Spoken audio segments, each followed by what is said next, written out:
आज से कई सौ साल पूर्व की बात है। एक गांव में राम सिंह नामक एक किसान अपनी पत्नी व बच्चे के साथ रहता था। राम सिंह अनपढ़ व गरीब था, मगर अपने बेटे सुंदर को वह पढ़ा लिखा कर किसी योग्य बनाना चाहता था, ताकि उसका बेटा भी उसकी भांति उम्र भर मेहनत मजदूरी ना करता रहे। अपने पुत्र से उसे बड़ी आशाएं थीं। लाखों सपने उसने अपने पुत्र को लेकर संजो डाले थे। वही उसके बुढ़ापे की लाठी था। उसका बेटा सुंदर भी काफी बुद्धिमान था। वह गांव के पंडित कस्तूरी लाल के पास जाकर शिक्षा ग्रहण कर रहा था। उसने भी अपने मन में यही सोचा हुआ था कि वह भी पढ़ लिख कर बड़ा आदमी बनेगा और अपने माँ बाप के कदमों में दुनिया भर की सारी खुशियाँ और सारे सुख लाकर डाल देगा। इंसान यदि किसी लक्ष्य को निर्धारित कर ले और सच्चे मन से उसे पाने का प्रयास करे, तो वह उसमें सफलता प्राप्त कर ही लेता है। ऐसा ही सुंदर के साथ भी हुआ। वह अपनी कक्षा में अच्छे नंबरों से उत्तीर्ण हुआ। सारे गांव में उसकी खूब वाहवाही हुई। अपने बेटे की इस सफलता पर राम सिंह का मस्तक भी गर्व से ऊंचा हो उठा। एक रात राम सिंह ने अपनी पत्नी से कहा, सुंदर की माँ, मेरे मन में सुंदर को लेकर काफी दिनों से एक विचार उठ रहा है। कहो जी। राम सिंह की पत्नी ने कहा, ऐसी क्या बात है? क्या सुंदर की शादी ब्याह का विचार बनाया है?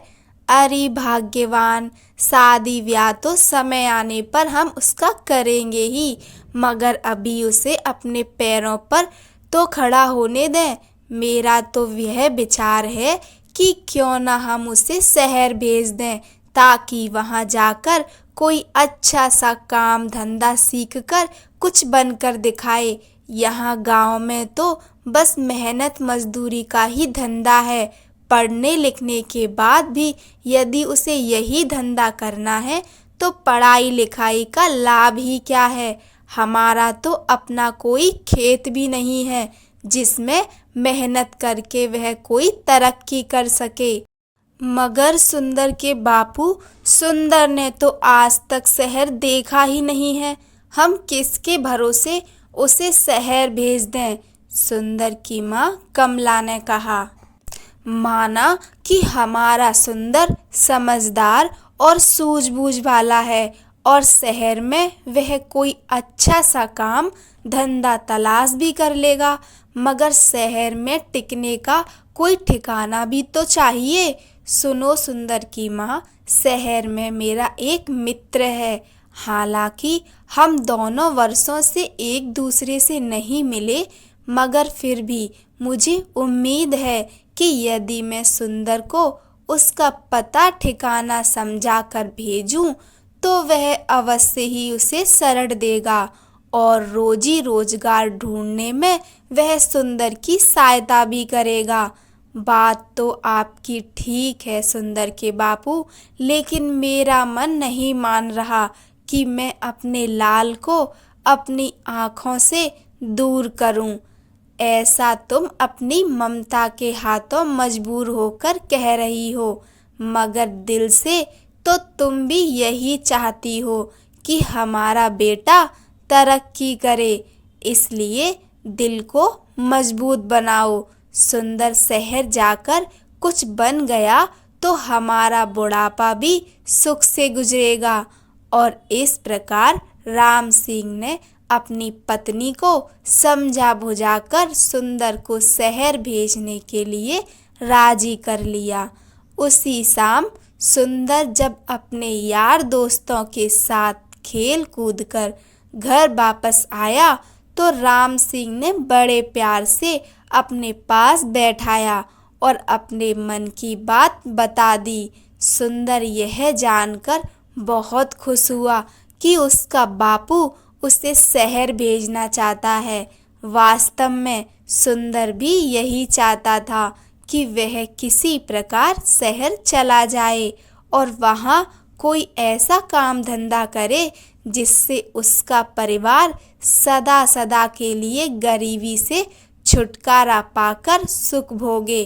अतः पिता का प्रस्ताव पाकर वह बड़ा खुश हुआ और बोला, पिताजी, चाहता तो मैं भी यही था कि पढ़ लिख कर शहर जाऊं और अच्छी सी नौकरी करके घर की कमाई में आपका हाथ बटाऊं, मगर कहीं आप मुझे शहर भेजने से इनकार ना कर दें।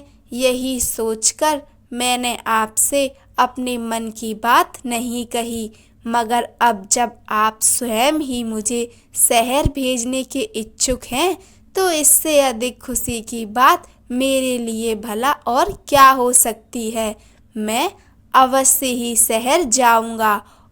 और दूसरे दिन ही राम सिंह ने उसे दीन दुनिया की ऊंच नीच समझाई और अपने मित्र का पता देकर शहर के लिए विदा कर दिया। सुंदर काफी सूझबूझ वाला समझदार युवक था। अपने माता पिता के दुख दर्द को वह भली भांति समझता था। वह यह भी जानता था कि गांव में रहकर तो उसका भविष्य अंधकार में ही डूबा रहेगा, जबकि उसकी इच्छा बड़ा आदमी बनकर अपने माता पिता को भरपूर सुख देना था। अतः खुशी खुशी वह शहर के लिए रवाना हो गया। शहर आकर सुंदर की आंखें चुंधिया गईं। खूब भीड़ भड़क्का, सजी सवरी दुकानें, तांगे इक्कों का आवागमन। खैर, आश्चर्य से वह सब देखता। सुंदर अपने पिता के कथित दोस्त से मिलने चल दिया, लेकिन जब वह पता के बताए स्थान पर पहुंचा तो पता चला कि उसके पिता का दोस्त रामचंद्र तो न जाने कब का मर खप गया और अब तो उसके परिवार का भी कोई अता पता नहीं था। यह जानकर सुंदर बहुत निराश हुआ और सोचने लगा कि अब क्या होगा। आशा निराशा तो जीवन में चलती ही रहती है, लेकिन सुंदर उन युवकों में से नहीं था जो हताश होकर बैठ जाते हैं। उसमें हिम्मत और आत्मविश्वास कूट कूट कर भरा था। उसने अपने आप को दिलासा दिया और बोला, बेटे सुंदर, निराश होने से कुछ नहीं होगा। अब शहर आ ही गए हैं तो कुछ करके ही लौटेंगे। माँ और बापू ने मुझसे बड़ी उम्मीदें लगा रखी हैं। मैं ही उनके बुढ़ापे की लाठी हूँ। अब शहर आ ही गया हूँ तो कुछ बनकर ही लौटूंगा। तुझे याद नहीं, गांव में मास्टर जी कहा करते थे, हिम्मत ए मर्दा, मदद ए खुदा। यानी जो लोग हिम्मत करते हैं उनकी मदद खुद भगवान करते हैं। अपने आप को इसी प्रकार हौसला बंधाता हुआ सुंदर पूछता पूछता एक सराय में आकर ठहर गया। उसने स्नान आदि से निवृत्त होकर थोड़ा आराम किया, फिर किसी नौकरी की तलाश में निकल पड़ा। वह जहाँ भी नौकरी मांगने जाता, दुकानदार उसके बातचीत करने के ढंग और उसकी सूझबूझ से प्रभावित तो होता, किंतु कोई जान पहचान ना होने के कारण उसे नौकरी नहीं मिल पाती थी। इसी प्रकार कई दिन गुजर गए। सुंदर गांव से अपने साथ जो रुपया पैसा लेकर आया था वह भी लगभग समाप्त होने को था। अब तो सचमुच सुंदर को चिंताओं ने आ घेरा। वह सोचने लगा कि काश शहर में उसकी कोई जानकारी होती तो अवश्य ही उसे कोई नौकरी मिल जाती। एक दिन की बात है, सुंदर थक हार कर एक पेड़ के नीचे बैठा मौजूदा स्थिति के विषय में सोच रहा था। उससे कुछ ही दूरी पर राज कर्मचारी पेड़ की ठंडी छांव में बैठे गपशप कर रहे थे। अनमना सा सुंदर उनकी बातें सुनने लगा। एक दूसरे से कह रहा था, कुछ भी कह भाई रामवीर, तू है बड़ा नसीब वाला। हम दोनों साथ साथ ही राज दरबार की सेवा में आए थे, मगर तू तरक्की करके राजा जी का खजांची बन गया और मैं रहा सिपाही का सिपाही। इसे कहते हैं तकदीर। तकदीर भी उन्हीं का साथ देती है गंगाराम, जो सूझबूझ और हिम्मत से काम लेते हैं। मैंने अपनी सूझबूझ से कुछ ऐसे काम किए कि महाराज का विश्वास पात्र बन गया और उन्होंने मेरी ईमानदारी देखकर मुझे खजांची बना दिया। नाना भाई, तू जरूर किसी साधु या फकीर से कोई मंतर वंतर पढ़वा कर लाया होगा, जो इतनी जल्दी इतनी तरक्की कर ली, वरना मैं क्यों ना किसी ऊंचे पद पर पहुंच गया। भैया, तू मुझे भी अपनी कामयाबी का राज बता। तेरे जैसे लोग इसी चक्कर में रहते हैं कि पकी पकाई मिल जाए और खा लें। अरे भाई मेरे, अगर इंसान में हिम्मत, हौसला, ईमानदारी, साहस और सूझबूझ हो तो वह पहाड़ को खोदकर नदी बहा दे। देख, तू वह मरा हुआ चूहा देख रहा है ना? रामबी ने सड़क के किनारे पड़े एक मरे हुए चूहे की ओर इशारा किया। हाँ, देख रहा हूँ। आने जाने वाले लोग भी उसे देख रहे हैं और घृणा से थूक कर दूसरी ओर मुंह फेर कर निकल रहे हैं।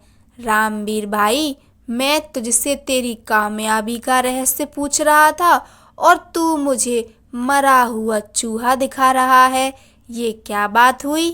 गंगाराम, मैं तुझे कामयाबी की बात ही बता रहा हूँ। सुन, लोग उस मरे हुए चूहे पर थूक कर जा रहे हैं, मगर कोई सूझबूझ वाला इंसान इस मरे हुए चूहे से भी 4 पैसे कमा लेगा।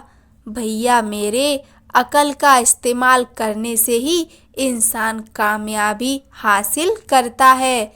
जंतर मंतर से कुछ नहीं होता। मैं समझ गया भाई रामवीर।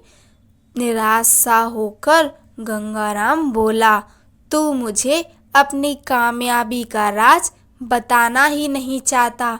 खैर, कभी तो मेरे भी दिन बदलेंगे। अब चलते हैं। इस प्रकार वे दोनों राज कर्मचारी उठकर चले गए। वे तो चले गए, मगर खजांची रामवीर की चूहे वाली बात ने सुंदर के दिमाग में खलबली सी मचा दी। उसके दिमाग में रामवीर की कही बात बार बार गूंज रही थी। लोग उस मरे हुए चूहे पर थूक थूक कर जा रहे हैं, मगर कोई सूझबूझ वाला इंसान इस मरे हुए चूहे से भी 4 पैसे कमा लेगा, 4 पैसे कमा लेगा, 4 पैसे कमा लेगा। सुंदर सोचने लगा, खजांची की बात में दम है। जिस देश में मिट्टी भी बिकती हो, वहाँ कोई चीज बेचना मुश्किल नहीं, मगर इस मरे हुए चूहे को खरीदेगा कौन? कैसे कमाएगा कोई इससे 4 पैसे? चूहे को घूरते हुए सुंदर यही सोच रहा था, लेकिन उसकी समझ में नहीं आ रहा था। तभी सड़क पर उसे एक तांगा आता दिखाई दिया। तांगे में एक सेठ बैठा था, जिसने एक बिल्ली को अपनी गोद में दबोचा हुआ था। बिल्ली बार बार उसकी पकड़ से छूटने की कोशिश कर रही थी। अभी घोड़ा गाड़ी सुंदर के आगे से गुजरी ही थी कि बिल्ली सेठ की गोद से कूदी और सड़क के किनारे की झाड़ियों में जा घुसी। अरे अरे तांगे वाले, तांगा रोको, मेरी बिल्ली कूद गई, सेठ चिल्लाया। तांगा रुका और सेठ उतरकर तेजी से झाड़ियों की तरफ लपका। अरे भाई तांगे वाले, देखो, मेरी बिल्ली उन झाड़ियों में जा घुसी है, उसे पकड़ने में मेरी मदद करो। सेठ झाड़ियों के पास जाकर बिल्ली को बुलाने लगा। आ आ पूसी पूसी, आओ, इसी बीच तांगे वाला और सुंदर सहित कुछ अन्य लोग भी वहां जमा हो गए थे। अरे भाई, मैं किसी खास प्रयोजन से इस बिल्ली को खरीद कर लाया हूँ, कोई इसे बाहर निकालने में सहायता करो। सेठ बेताब होकर एकत्रित हो गए लोगों से गुहार कर रहा था, जबकि झाड़ियों में घुसी बिल्ली पंजे झाड़ झाड़ कर गुर्रा रही थी। देख नहीं रहे हो सेठ जी कि बिल्ली किस प्रकार गुर्रा रही है? एक व्यक्ति बोला। हाथ आगे बढ़ाते ही झपट पड़ेगी। यह सब देखकर सुंदर के मस्तिष्क में राजा के खजांची की बात गूंज गई। कोई सूझबूझ वाला इंसान इस मरे हुए चूहे से भी 4 पैसे कमा लेगा। सुंदर के मस्तिष्क में धमाका सा हुआ और तुरंत उसके मस्तिष्क में एक युक्ति आ गई। वह सेठ से बोला, सेठ जी, अगर मैं आपकी बिल्ली को काबू करके दूं तो आप मुझे क्या देंगे? सेठ जी ने तुरंत सुंदर की ओर देखा और बोला, भाई, तू मेरी बिल्ली को काबू करके देगा तो मैं तुझे चांदी का एक सिक्का दूंगा। चांदी का सिक्का सुंदर के मुंह में पानी भर आया। ठीक है, आप यहीं रुकिए, मैं अभी आपकी बिल्ली काबू करके आपको देता हूँ, कहकर सुंदर दौड़ा दौड़ा उसी दिशा में गया जिधर मरा हुआ चूहा पड़ा था। वाह बेटा सुंदर, बन गया काम। उस खजांची ने ठीक ही कहा था कि यदि सूझबूझ से काम लिया जाए तो इस मरे हुए चूहे से भी 4 पैसे कमाए जा सकते हैं। सुंदर ने मन ही मन खुश होते हुए एक रस्सी तलाश की और चूहे की गर्दन में फंदा डालकर झाड़ियों की ओर चल दिया। हटो हटो सब, पीछे हटो। भीड़ को एक ओर हटाता हुआ सुंदर बोला, बिल्ली अभी बाहर आती है। अरे, मरा हुआ चूहा, यह तो वहां पड़ा था, किसी ने कहा। दूसरा बोला, भाई वाह, इस लड़के ने तो मौके का फायदा उठाकर एक सिक्का कमा लिया। इसे कहते हैं बुद्धि का करिश्मा। यह लड़का अवश्य ही एक दिन बड़ा आदमी बनेगा। लोग तरह तरह की बातें बनाने लगे। सुंदर झाड़ियों के करीब बैठ गया और रस्सी से बंधे हुए चूहे को बिल्ली के सामने लहराने लगा। मोटे चूहे को देखकर बिल्ली के मुंह में पानी भर आया। एक नज़र उसने मैत्री भाव से सुंदर की ओर देखा, फिर दुम हिलाती हुई धीरे धीरे सुंदर के करीब आने लगी। सभी लोग उत्सुकता से यह तमाशा देख रहे थे और फिर कुछ ही पलों बाद चूहे के लालच में जैसे ही बिल्ली बाहर आई, सुंदर ने उसकी पीठ पर प्यार से हाथ फेरा और उसे गोद में उठा लिया। कहानी अच्छी लगी हो तो लाइक कीजिए, चैनल को सब्सक्राइब कीजिए। धन्यवाद। जय श्री राम।